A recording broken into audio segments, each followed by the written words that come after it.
Okay, you think your problem is your face. It's not your face. Run this experiment once and you'll never blame your jawline again.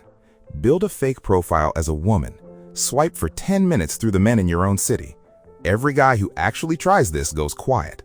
The profiles on the other side of that swipe aren't normal guys on a normal Tuesday. They're on yachts, mid-lift, catching the light just right, standing next to a car that probably isn't theirs, shot by a photographer who got paid to be there. And you're walking into that fight with a blurry bathroom mirror selfie. This is Flared Insights, real research, no bro advice, no motivational fluff. Let's go. Here's what's actually happening. You are not competing with average men. You are competing with a highlight reel, and you brought a shoebox of vacation snapshots. That gap isn't your face, it's your lineup. Say it back to yourself. Blame the lineup, not the face. I spent 12 years photographing other people for a living. Weddings, product shoots, headshots for guys who needed to look like they already ran the company they just started. I could make a nervous groom look like he owned the room.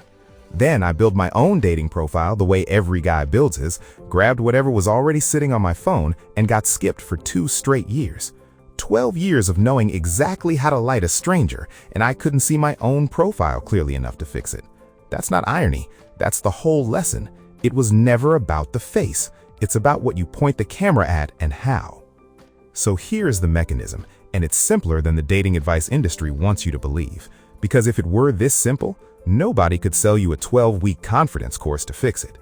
You get somewhere between 4 and 6 photo slots. Treat every single one like a frame on a contact sheet. A photographer doesn't hand a client 50 identical shots. He builds a set. 1 frame for the face, 1 for the body, 1 for the life. 5 jobs, 5 frames. Right now your profile is 1 blurry frame trying to do all 5 jobs badly. Frame 1. The face laughing alone. No hat pulled low, no sunglasses. No group shot where a stranger has to guess which guy is you. Just your face doing something. And here's why that matters more than people think.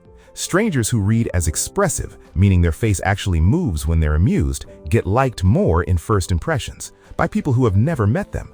That's not my opinion. That's Kavanaugh's research from 2024 on facial expressivity.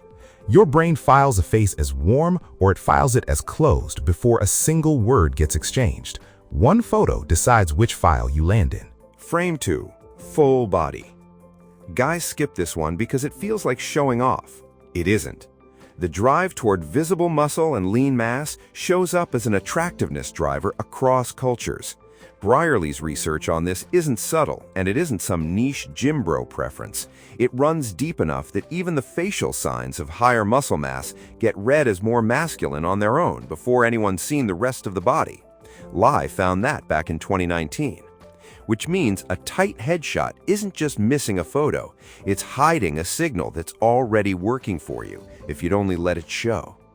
Frame 3, and this is the one that quietly wrecks guys. The group shot. You want it because it says you have friends, people like being around you, you're not a hermit. Fair enough.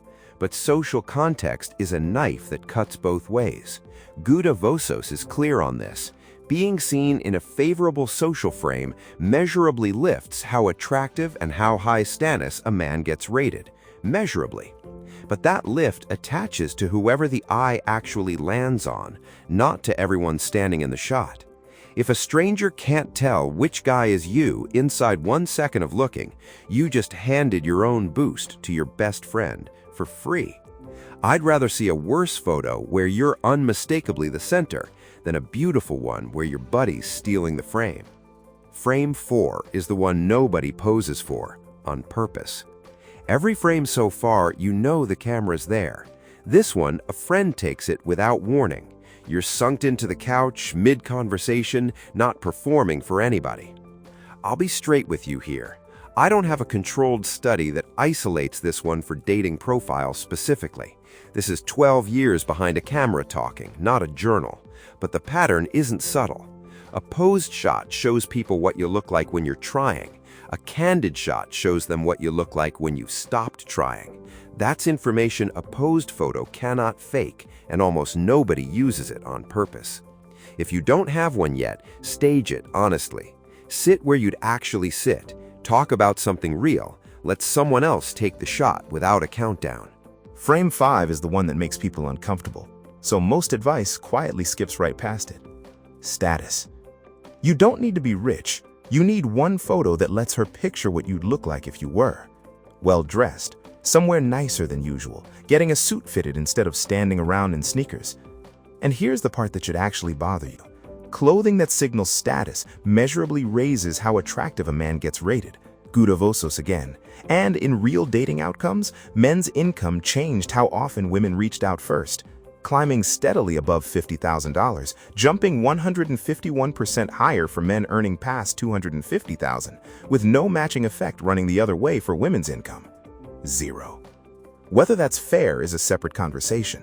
Whether it's real is not. Now, the apps want you thinking none of this is fixable, that it's all luck, all genetics, so you keep swiping and keep paying. That belief is the product. You are the product. And the dating advice crowd wants you thinking the fix is confidence or a better bio, because that costs them nothing, and it asks nothing of the one thing that's actually failing, the 5 photos on your screen right now. None of this replaces you. 5 good photos amplify the guy underneath them. They do not invent him. You still have to bring something. Your humor, what you're actually into, the thing that makes you and not a template.